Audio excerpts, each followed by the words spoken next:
अपना जो टॉपिक था वो था द्विनिषेचन, द्विनिषेचन और त्रिसलियन। द्विनिषेचन व त्रिसलियन, द्विनिषेचन व त्रिसलियन दोनों से ही क्वेश्चन पूछे जाते हैं। जेईटी 2019 में भी यहां से क्वेश्चन पूछा गया था, ठीक है ना, फर्टिलाइजेशन से। और भी जो होते हैं नीटी वगैरह में भी इनसे क्वेश्चन पूछे हुए हैं, और जो बीएचयू है उसमें भी इससे क्वेश्चन पूछे हुए हैं, आईसीआर है उसमें भी क्वेश्चन पूछे हुए हैं। तो आप लोगों को द्विनिषेचन और त्रिसलियन को थोड़ा सा ढंग से देखना है। द्वि का मतलब दो, निषेचन का मतलब निषेचन यानी दो बार निषेचन या दो बार निषेचन।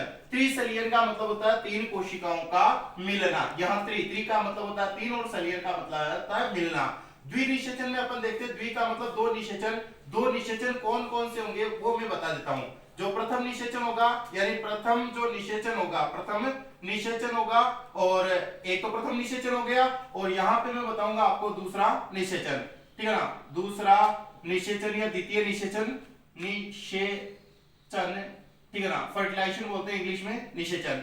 जो प्रथम निषेचन और दूसरे निषेचन में फर्क क्या है, ठीक है ना, प्रथम निषेचन का नाम होता है सत्य निषेचन, ठीक है ना, सत्य निषेचन यानी ट्रू फर्टिलाइजेशन। और इसका होता है असत्य निषेचन या आभासी निषेचन भी बोल सकते हैं, असत्य भी बोल सकते हैं या आभासी भी बोल सकते हैं, सूडो आभासी, आभासी निषेचन की भी यहाँ पे उपाधि है, निषेचन भी इसको कह सकते हैं, कोई दिक्कत नहीं है। आभासी निषेचन या असत्य निषेचन।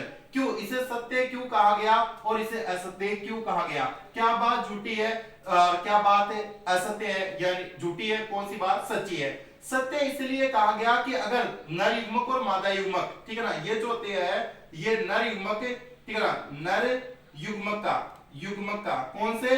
प्रथम नर युग्मक का, यानी इसको और अच्छे तरीके से मैं लिख दूं, आप लोगों को दिक्कत है इसमें। तो क्या होता है, प्रथम जो नर युग्मक होता है, प्रथम नर युग्मक, नर युग्मक का सलियन किसके साथ में होता है? अंड कोशिका के साथ में, अंड कोशिका के साथ में होता है, कोशिका के साथ में होता है, इसीलिए इसको क्या बोलते हैं? क्योंकि इसमें ये भी तो युग्मक है, ये भी तो क्या है? युग्मक है, और ये भी क्या है? युग्मक है, ये भी क्या है? युग्मक है। ये नर युग्मक है और ये कौन है? मादा युग्मक। यानी नर युग्मक और मादा युग्मक के सलियन की क्रिया को तो क्या बोलते हैं बेटा? निषेचन। क्या बोलते हैं गजवा? निषेचन बोलते हैं। यानी प्रथम नर युग्मक और अंड कोशिका के साथ में सलियन होना, या नर युग्मक और मादा युग्मक का सलियन होना क्या कहलाता है? निषेचन। और इसको क्या बोलते हैं? सत्य निषेचन। सत्य इसलिए बोला क्योंकि इसमें दोनों क्या है? नर युग्मक और मादा युग्मक। अब इसको असत्य क्यों बोला, इसकी भी जानकारी मैं आपको देता हूं। यहां पे क्या रहता है? दूसरा, ठीक है ना, दूसरा तो रहता है नर युग्मक, दूसरा नर युग्मक, दूसरा नर युग्मक रहता है, और साथ में कौन सा रहता है? द्वितीय केंद्रक, ठीक है ना, द्वितीय केंद्रक, इनका सलियन होता है। द्वितीय केंद्र का क्या होता है? सलियन होता है। दूसरा नर युग्मक तो नर युग्मक है, नर युग्मक है, ये तो बात सही है, लेकिन ये द्वितीय केंद्र के, ये मादा युग्मक के नहीं है, यानी ये मादा युग्मक, ठीक है ना, युग्मक नहीं है, ये नहीं है, बस यही कारण है इसके असत्य होने का। ये मादा युग्मक नहीं है, द्वितीय केंद्रक। जो दूसरा नर युग्मक होता है उसकी पोजीशन क्या होती है? उसकी पोजीशन होती है n, और इसकी द्वितीय केंद्र की पोजीशन होती है n+n की। यहां पे अगर बात करें प्रथम, ठीक है, आपको ये तो पता चल गया कि इसको असत्य क्यों बोलते हैं? असत्य इसलिए बोलते हैं क्योंकि यहाँ पे क्या है? मादा युग्मक नहीं है। यहाँ पे मादा युग्मक नहीं होने के कारण इसको क्या बोला? असत्य। क्योंकि नर युग्मक तो है लेकिन मादा युग्मक नहीं है, तो इसको क्या बोल दिया? असत्य। और सत्य निषेचन में क्या होता है? नर युग्मक और मादा युग्मक का क्या होता है? सलियन होता है। तो आपको ये भी पता होना चाहिए कि ये भी क्या है? n है, और ये भी क्या है? n है। और यहाँ पे बनने वाली कोशिका कैसी होगी? 2n। कैसी होगी बेटा? 2n होगी। इस कोशिका का नाम क्या होगा? युग्मनज। क्या होगा? युग्मनज होगा। ये युग्मक है और ये युग्मनज है। युग्मनज कैसा होता है? 2n, और युग्मक कैसा होता है? n। और इस युग्मनज में विदलन और विभाजन होने वाली प्रक्रियाओं से क्या, किसका निर्माण होता है? भ्रूण का निर्माण होता है। और भ्रूण क्या है अपने पास में? यानी प्रथम, आपको बताया प्रथम जो संतति कोशिका होती है, युग्मनज को क्या बोल सकते हैं अपन? प्रथम संतति कोशिका। बोले इसमें किसी प्रकार कोई डाउट? प्रथम संतति कोशिका बोल सकते हैं। और ये रहता है भ्रूण, और भ्रूण से आपको पता है जीव का निर्माण या उसके बच्चे या संतान का निर्माण हो जाता है। यहां पे क्या होगा? यहां पे मैं बता दूं कि यहां पे n+2n इनका सलियन होना, दूसरा निषेचन, प्रथम निषेचन और जो दूसरा निषेचन, दूसरे निषेचन में क्या होगा, n + 2n, इनका संलयन होने से क्या होगा, 3n का निर्माण होगा।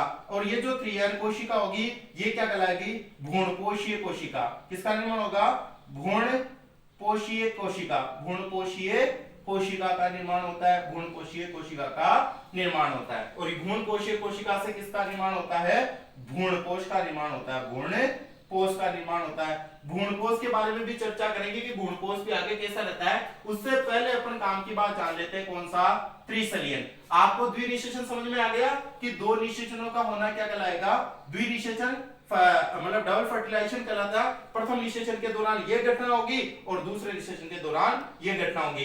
इसे असत्य इसलिए बोलते हैं कि मादा युग्मक नहीं होता। अगर आपके द्विनिषेचन पूछे तो ये उत्तर लिख करके आ सकते हैं, इसमें से ही क्वेश्चन पूछा जाएगा।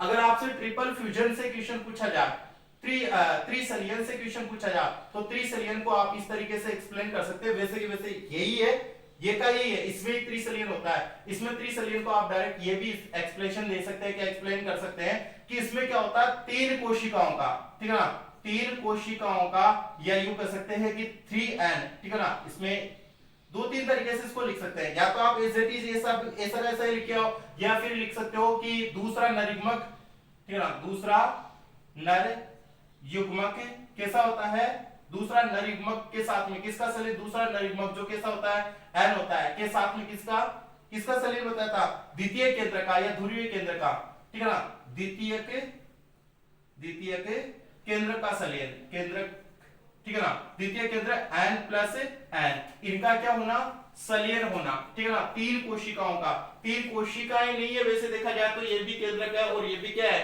केंद्रक है, लेकिन इन तीनों का संलयन होना है तो क्या कहला रहा है, त्रिसलियन। एक अलग है 2 और ये 3, बेटा ये अलग है n + n, तभी तो इसका नाम पड़ा है त्रिसलियन। अगर ये 2n होता तो इस तरीके से त्रिगुणित कोशिका का निर्माण हो जाता है, ठीक है। इनका जो संलयन हो रहा है, इसको तो क्या बोल रहे हैं, त्रिसलियन कहते हैं, त्रिसलियन कहते हैं। और त्रिसलियन से, ठीक है ना, क्वेश्चन ये पूछा जाता है त्रिसलियन के दौरान क्या होता है, आप लिख सकते हो दूसरे नरयुग्मक का द्वितीय केंद्र के साथ में जो n + n की कंडीशन अर्थात 2 केंद्रकों का दूसरे नरयुग्मक के साथ में जो संलयन होता है उसे तो क्या बोलते हैं, त्रिसलियन, जिससे एक 3n कोशिका का निर्माण होता है, इसको क्या बोलते हैं, भ्रूणपोषीय कोशिका। या इसको मैं कोष्टक में कर देता हूं, क्या बोलते हैं इसको, भ्रूणपोषीय कोशिका, भ्रूणपोषीय कोशिका, ठीक है ना, भ्रूणपोषीय कोशिका कहते हैं। तो ये रहती है सिंपल सी बात द्विनिषेचन और त्रिसलियन की। अब अपन देखेंगे आगे की बातें, नेक्स्ट वीडियो में अपन जो बात करने वाले होंगे वो बात करेंगे अपन को किसकी, अपन करेंगे नारियल की, खाने वाला नारियल, पानी वाला नारियल, और दूसरा एक तो होता है खाने वाला, समझते हो, खाने वाला जिसमें क्या निकलती है, गिरी, चटकी, यानी बालाजी वाला नारियल। दूसरा कौन सा हो गया, पानी वाला, समझते ही हो, पानी वाला अपने घर पे अलग होता है, जो अंग्रेज लोग, ठीक है ना, या अंग्रेज लोग या कोई भी वीआईपी, ग्रीन कोकोनट जिसमें हाँ पाइपड़ी लगा करके वो पीते वो। और तीसरा वो कौन सा होता है, रक्षाबंधन वाला नारियल। अगले वीडियो में इसी प्रकार की चर्चा करेंगे अपन, इसी तरीके से बने रहेंगे हमारे वीडियो पर। थैंक यू वेरी मच, आप लोगों ने हमें सीन किया, आप लोग इसका स्क्रीनशॉट ले सकते हैं।